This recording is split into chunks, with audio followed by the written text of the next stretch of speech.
अस्सलाम वालेकुम वरहमतुल्लाहि वबरकातुहू। आज हम लोगों ने क्रीम करामेल फ्रेश बनाया, जैसे कि आप देख रहे हो।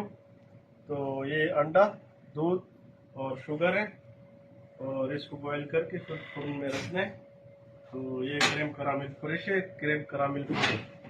ये अभी आपको दिखा रहे हैं, इसको उल्टा करके।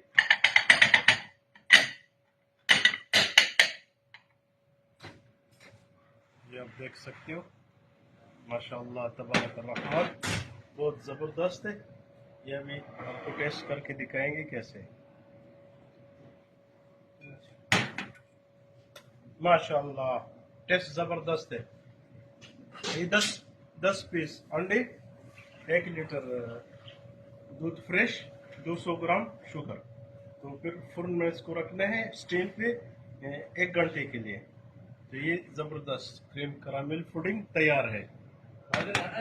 Thank you for watching, thank you for watching and subscribe my channel. Thank you.